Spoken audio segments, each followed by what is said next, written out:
You walk in here saying that you've had personal and character issues in your past, including heavy drinking, which you wrote about. And you said, and this is a quote from you, that you said, "I sit before you as an open book." Yet you haven't actually said what personal challenges it is that you've overcome when you've been asked about them. So I'm going to give you an opportunity here to be as forthright as you say you want to be. So while leading Concerned Veterans of America, there were very specific cases cited by individuals about your conduct. I'm going to go through a few of them, and I just want you to tell me if these are true or false. Very simple. On Memorial Day 2014, at a CVA event in Virginia, you needed to be carried out of the event for being intoxicated. Senator, anonymous smears. Just true or false? Very simple. Summer of 2014 in Cleveland, drunk in public with the CVA team. Anonymous smears. I'm just asking for true or false questions. True or false answers. An event in North Carolina, drunk in front of 3 young female staff members after you had instituted a no alcohol policy and then reversed it. True or false? Anonymous smears. He said he sat before them as an open book. Those were Pete Hegseth's own words at the start of his confirmation hearing to become Secretary of Defense of the United States. An open book, forthright, honest, ready to answer questions about his past and his character. Senator Mark Kelly heard that, and then he opened the book. Memorial Day 2014, carried out of an event for being intoxicated. True or false? Anonymous smears. Cleveland, summer 2014, drunk in public with his team. True or false? Anonymous smears. North Carolina, drunk in front of young female staff members after reversing his own no alcohol policy. True or false? Anonymous smears. The Grand Hyatt in Washington, Christmas party, noticeably intoxicated and carried up to his room. True or false? Anonymous smears. A party bus, passed out in the back. True or false? Anonymous smears. And then Kelly asked about Louisiana, and everything changed. In 2014, while in Louisiana on official business for CVA, did you take your staff, including young female staff members, to a strip club? Absolutely not. Anonymous smears. So, is it accurate that the organization reached a financial settlement with a female staffer who claimed to be at a strip club with you, and there was a colleague who attempted to sexually assault her? Was there a financial settlement? Senator, I was not involved in that. I don't know the nature of how that played out. But you understand there was a financial settlement for a young female staffer who accused another member of the organization, not you, of sexual assault in a strip club. We have multiple statements on the record referring to that. But you claim you were not there when that occurred. Absolutely not. Now, the behavior I cited, if true, do you think that this behavior of intoxication, going into these type of establishments, women on your staff being so uncomfortable that they have to file these sort of harassment claims, do you think this is appropriate behavior for a leader? Senator, the overwhelming majority of anyone who's worked for me, including the on-the-record statements that have been submitted to this, with their name on it, on the record, men and women who worked with me every day, are the overwhelming preponderance of evidence that testify to my leadership and professionalism in leading Vets for Freedom and Concerned Veterans for America. Okay. My leadership has been completely impugned on these veterans organizations that did fantastic work. Mr. Hegseth, I'm not even going to go into the accusations. And we managed our financial books with integrity across the board. How many people, everybody who runs the campaign. I have limited time. I'm not going to get into the accusations that come from Fox News. Now you have some of your Fox News colleagues here.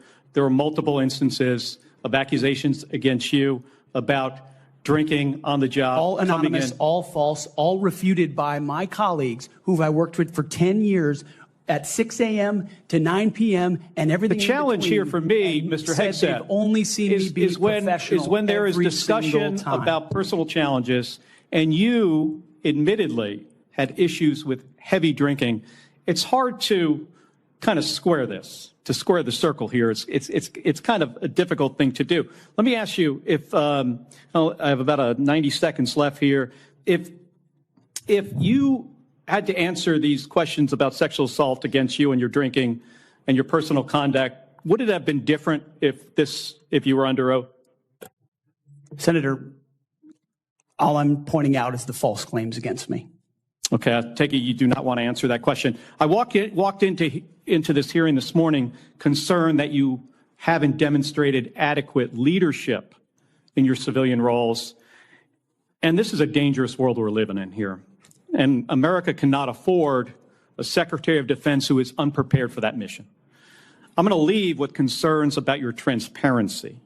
You say you've had personal issues in your past, yet when asked about those very issues, you blame an anonymous smear campaign, even when many of these claims are not anonymous. Which is it?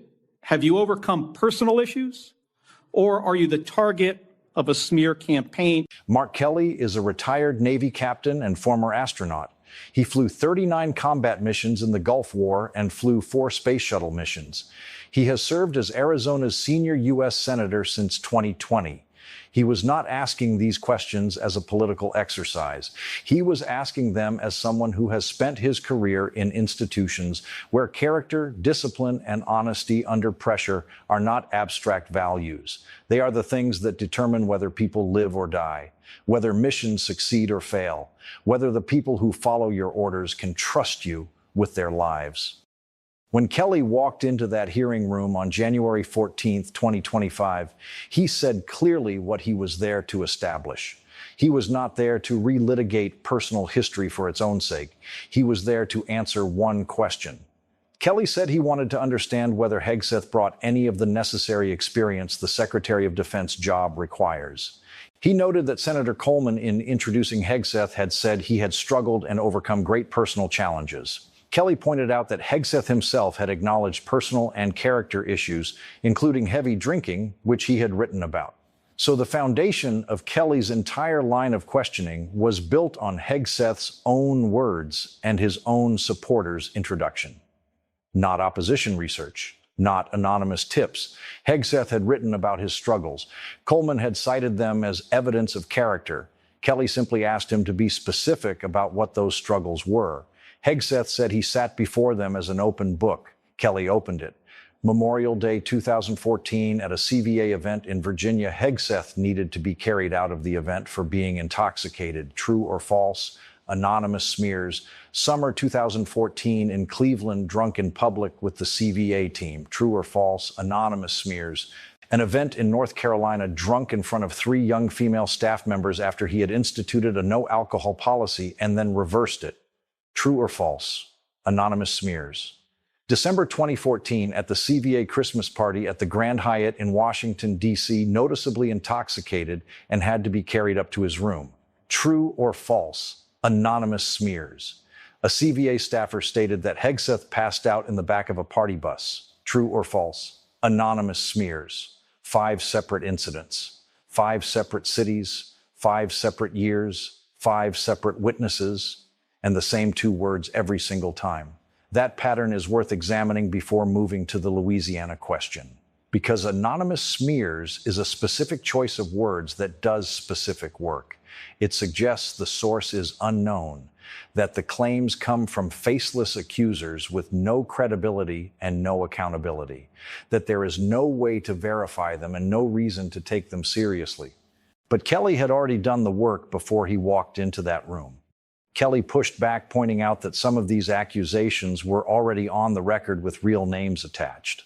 That made Hegseth's defense look weaker with every answer. Some of these were not anonymous. Some of the people who described these incidents had put their names on their accounts. Hegseth called them anonymous smears anyway, every time, without qualification, without distinguishing between the ones with names attached and the ones without. That is not a defense. That is a script. And then came Louisiana. In 2014, while in Louisiana on official business for CVA, did Hegseth take his staff, including young female staff members, to a strip club? This question was different from everything that came before it.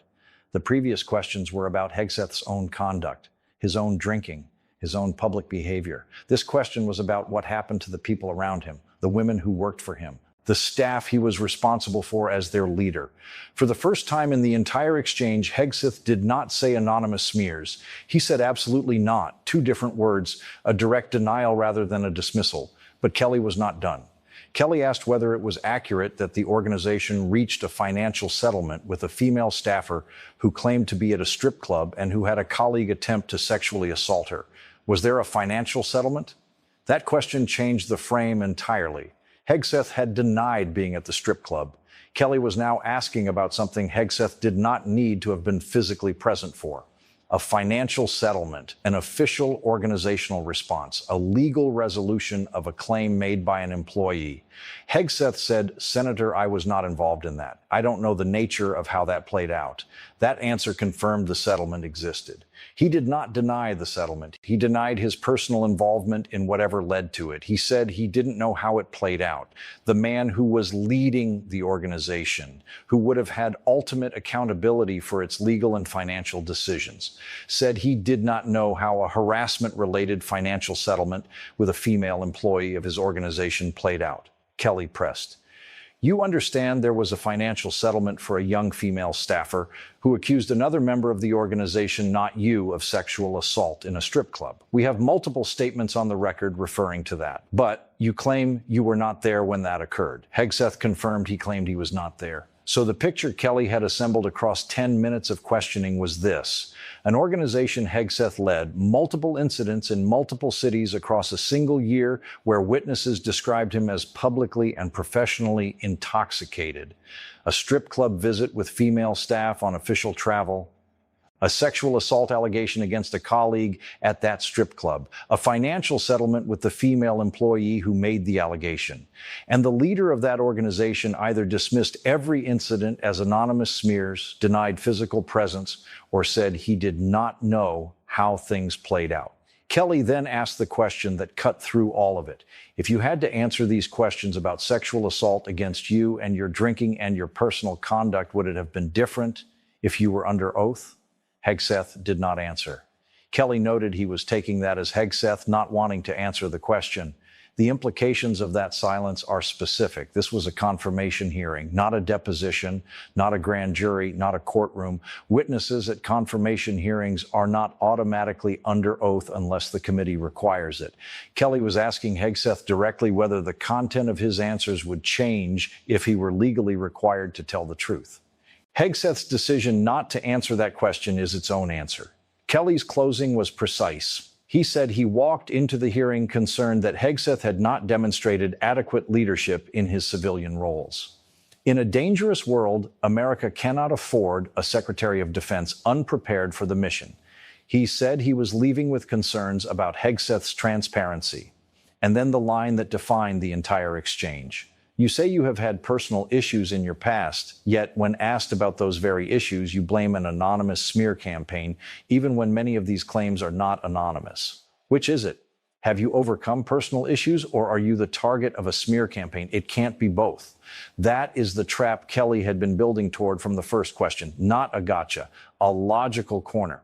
Hegseth had done two things simultaneously that cannot coexist. He had claimed credit for overcoming personal struggles, and he had denied that any of the specific documented struggles existed. If you overcame the drinking problem, the incidents happened, and you addressed them. If the incidents didn't happen because they were all anonymous smears, you didn't overcome anything, you are simply the victim of a coordinated attack on your reputation.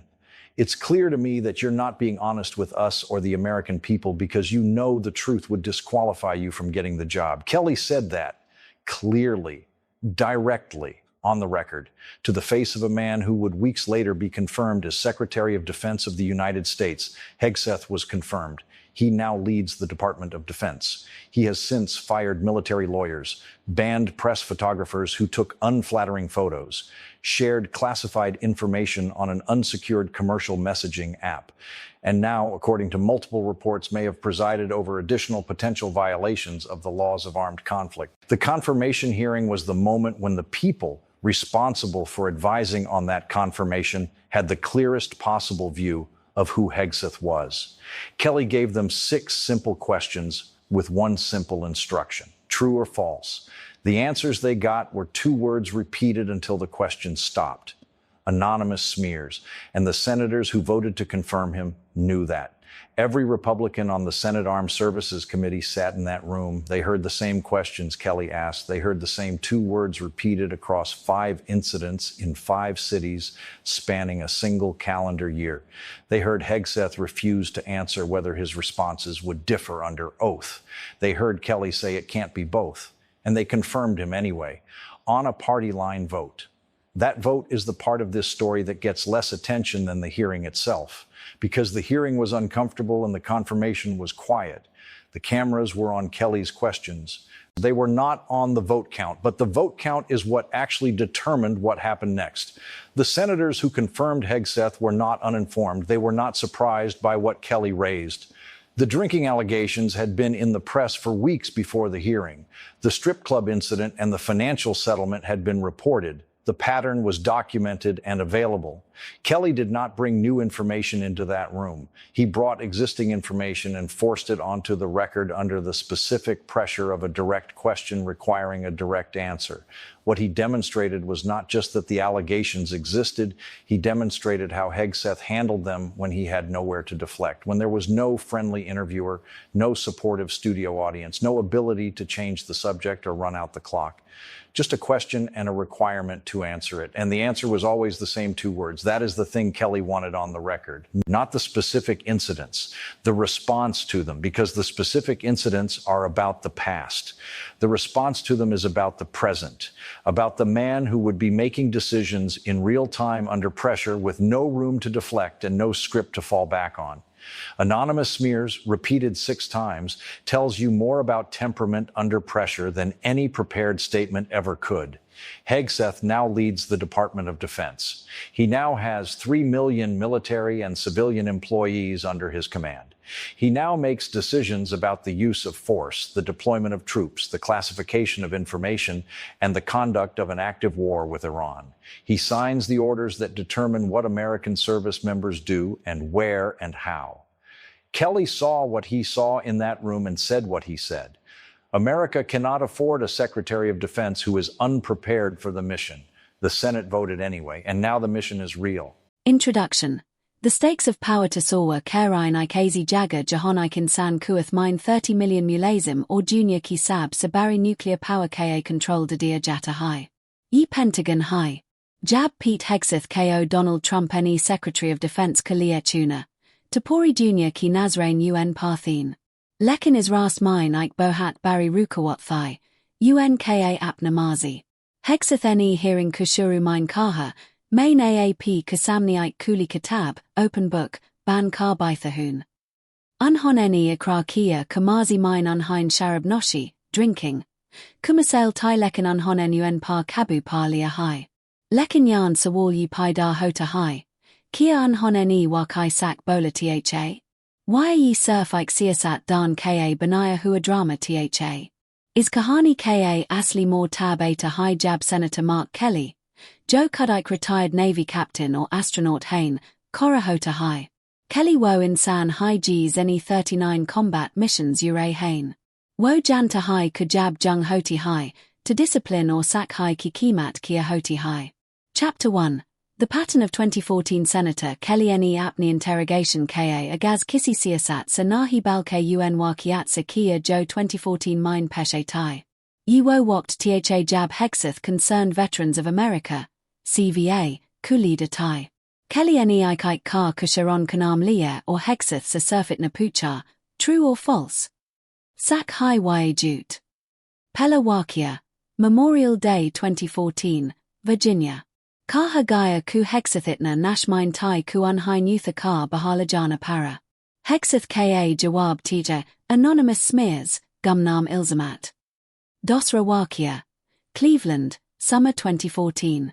Dobra wahi ilzam kawo team kasath public mine nash mine tai.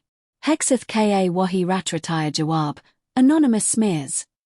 Teesra wakia. North Carolina. Yan ilzam or p sanjin tha. Kaha gaya ku Hegseth ne peel sharab par pabandi lagai. For use katam kia or teen jawan female staff members kasamni nash mine dut pagay. Hegseth ne for wahi kaha. Anonymous smears. Chotha or Panchwa Wakia. Washington, D.C. Ka Grand Hyatt Hotel or Ike Party Bus. Ha Jaga Gawahan ne Deka ku Hegseth apn Hoshohawaz mine nahi tai. Lekin Hegseth ha bar surf du alfaz dorate rohi. Kelly ne yan point pakra. Agayi sab jute high. To ha bar alag sharon mine alag log Ike high jc bart kyan kar rohi hain. Chapter 2. The Louisiana Incident and the Strip Club Jab Kelly ne Louisiana Ka Nam Leah. Tapori Committee Mine Sonata Cha Gaia. Yisa Wall Surf Nash Ku Bear Mine Nahi Tha. Ye Clarkiat or Leadership Ku Bear Mine Tha. Kelly ne Pucha. Kia Yi Sak Hai Ku Aapne Apni Jawan Female Staff Ko Ike Strip Club Lakage. Hegseth ne Foran Inka Kia. Absolutely not. Lekin Kelly Ku Pas Agla Ter Tha. Unhon ne puchar kukir yisak high course organization ne Ike female staffer kusath financial settlement. Paisar de kar mamlakatam kana, kia tie. Jis ne ilzam lagayate kuwahanas par sexual assault, jinsi hamla, ki koshish hui? Yan Hegseth fans gay. Unhon ne nahi kaha settlement nahi hui. Unhon ne kaha, muj nahi pati yikais hua, main is mine shomil nahi tha. Sochia. Ike leader Joe Pori organization Chalaraha High. Use nahi pata kuas kanikal staff kasathit nabara hadsa hua or use chupain kalia paise daige? Kelly ne wahan sabik kar dia kawaye to Hegseth jute bol rohi hain. Why wo Ike nakam leader hain jin hain appen staff ki wanahi. Chapter 3. The Logical Trap, the Masterstroke. Ab Kelly ne wo sawal kia jis ne is Pori hearing ka ruck badal dia. Unhon ne puchar. Hegseth Sahab, Agar AAP Yan under oath, Halaf Yutha Kar, Hote, Takia AAP Ku Jawab Badaljate. Hegseth Kamosh Hoge. Unhon ne Jawab Deen Serinka Kardia. Kelly ne Yan Junior Kod Kadir Ka Hegseth Surf is Leah Bark Rohi Hain Kyanki Koi Adalat Nahi Thai. For Kelly ne Wo Bart Kari Jo is documentary Ka Sab Serham Hissa Hai. AAP Keet Hain Ku Aapani Mazi Kumasel Par Kabu Par Lia Hai, overcome challenges. Lekin Jab Main UN Masail Ki Tafsil Puchtahun. To AAP Keet Hain Ki Sab Jute Hai. Dono Bartin Sak Nahi Ho Sakti. Agar Masail Tai Hai Nahi. To AAPNE overcome Kia Kia. Or Agar AAPNE overcome Kia Hai. To Iska Matlab Hai Ki Wakiat Sak Hain. Yiwo Logical Corner Te Jahon Hegseth Buri Terafans Chuk Tai. Kelly ne Sabik Kar Dia Ka Hegseth Na to Sak Bol Rohi Hain or Na Hai Wo Transparency Dika Rohi Hain. Conclusion. A Dangerous Future. Documentary Kuakir Minehum Dekt Hain Kuit Nasanjin Sawalat Kubawajid. Siasat Kijit Hui. Party line Par Vote Hua or Pete Hegseth Secretary of Defense Bangay. Lekin Kelly Ki Pashangoy. Prediction. Sak Sabit Hon Lagi. Secretary Bani Kubad Hegseth N8 High Military Lawyers Ko Nickel Dia, Media Par Pabandian Lagayan, or Classified Information Ko Gemafuz Tariq Sasher Kia. Mark Kelly Neas Hearing Mind Surf Sawal Nahi Puche Tai, Unhon Ne Ike Kartra Kiganti Bajai Thai. Unhon Ne Kaha Tija Kujunya Katanak High or America Azin San Ka Mutahamil Nahi Ho Sakta Jo Leadership Kalia Tea Na Ho. Age Jabiran Kasath Junki Bartin Ho Rahihain. To Pentagon Mine Wahi Sharks Baitha High Jizani Kelly Kusamni Surf Du Alfaz Kahe Tai, Anonymous Smears.